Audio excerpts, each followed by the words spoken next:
In just 8 days, we turned simple materials into a living, breathing miniature world. Plastic, paper, soil, salt, even a little smoke. Suddenly, our imagination had shape, texture, and life. This is the story of days 23 to 32 in our epic journey. We started our day by spreading soil across the set. Diaco shaped paths in the dirt to outline what would become a withered forest.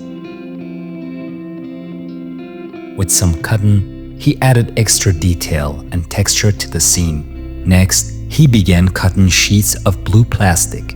These would become our rivers and lakes. That gave me the chance to revisit our little village, while Diaco planted tall, thorny flowers to serve as trees, perfectly capturing the feeling of drought and decay. Then came some dried branches we had collected earlier, along with spiky round flowers whose name I still don't know.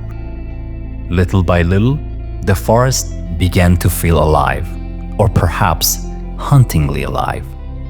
By the end of the day, our work was almost done, so we brought in our actors and photographed them within this new landscape. In day 2, we connected the old village to the withered forest and in our own style built an imaginary waterfall. Using a vape, we added a misty haze to the scene and experimented with different lighting setups from various angles. The world was slowly taking shape. We add some more rivers to the edge of the table, which surprisingly made the entire map look much bigger. Diaco crafted leaves from colorful paper and floated them in the lake beneath the waterfall. We shaped gentle river waves from cotton. Even though everything was frozen in place, it felt like a single frame from a living world, paused in time. When we wrapped up for the day, we did what we always do: start taking photos. Some of the shots were already beautiful, but we both knew there was still a long way to go.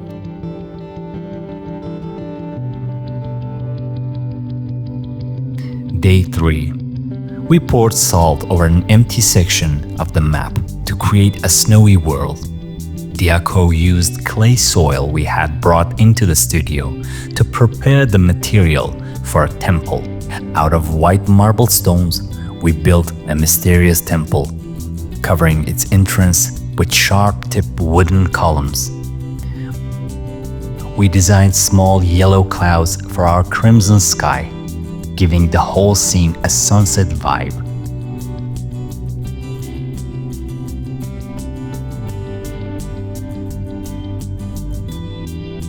Diaco carved pathways into the icy world and placed stumps of felled trees.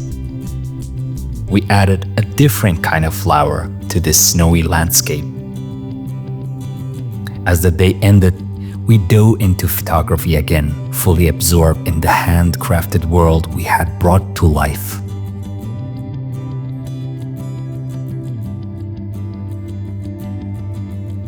Days 4 and 5. By this point, our world was nearly complete.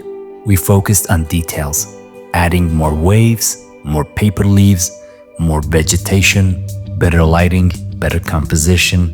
We placed a few dragons in the snowy region, creating epic battle scenes.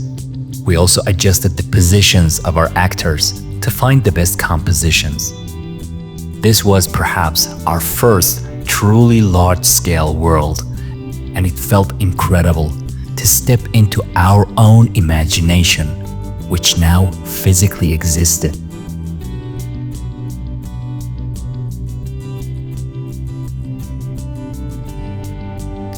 We spent hours working on this handmade world. We refined the details, but back then, our only goal was to build a crafted world and photograph action figures, hoping that one day we could collaborate with the companies that make them. This was the biggest scene I have ever lit. It was really challenging for me, especially since the light sources were basically just some colorful light bulbs. But I knew that in the end, I would be able to capture the perfect shot, no matter how limited our equipment was.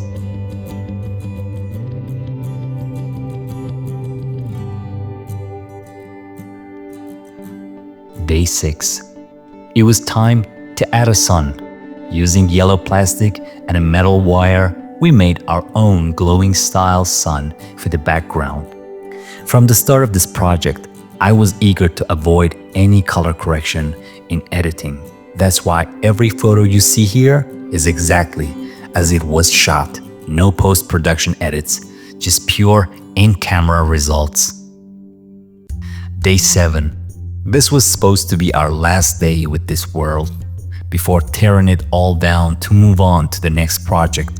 That's why we did everything we could to be as creative as possible, using paper, plastic, again and again. We created a blue sky and a sandy brown shoreline on the wall, using nothing but colored paper and plastic. We rearranged the action figures one last time. The details were now so rich that I could easily move in for close-up shots. Even without the characters, the set itself had become a subject worth photographing. Diaco was eager to dismantle it all and start something new. He had already sketched the next world and built some of its elements from wood. But I felt like we hadn't yet shown this world's full potential. So we decided to give it one more day. I did all kinds of experiments with the light, composition, and tried everything I could so that I'd be fully prepared for tomorrow to capture enough stunning shots and finally be able to let go of this beautiful handmade world and say goodbye to it. It's been like a month or two that Diaco could not wait to destroy this world. He just wanted to destroy everything and create a new one because, you know, he has tons of ideas, and I just had to keep asking, please wait more, because, you know, we are creating contents and we have to add some stuff.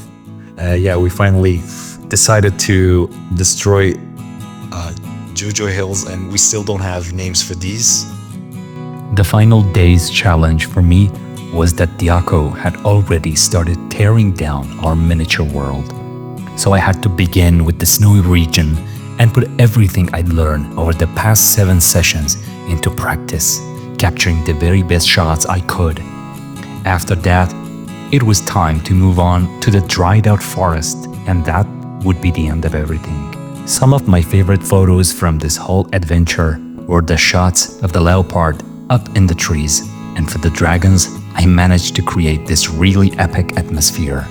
In some of the pictures, it honestly felt like we'd stepped right into a video game, something like Elden Ring or Dark Souls. Meanwhile, Diaco was busy with his tools, constantly building new wooden pieces for the next world. He was literally counting down the moments until this one was gone, just so he could try out the new techniques he'd learned on a way more ambitious project. The withered forest was my last stop for photos. Jojo Hills and the snowy region were done, and I kept shooting until my camera battery finally gave out. We're honestly proud of some of these shots, and we hope the creators of these action figures, like Shalish, get to see them and realize the artistic potential here for some kind of collaboration. And in the end, everything was destroyed. But we were so happy that we gave it another shot. All that was left on our workbench were the raw materials. Diaco finally got what he'd been waiting for, and you can just see how happy he is. That was the end of our journey. I really hope you enjoyed watching this video. Don't forget to subscribe so you won't miss the next projects.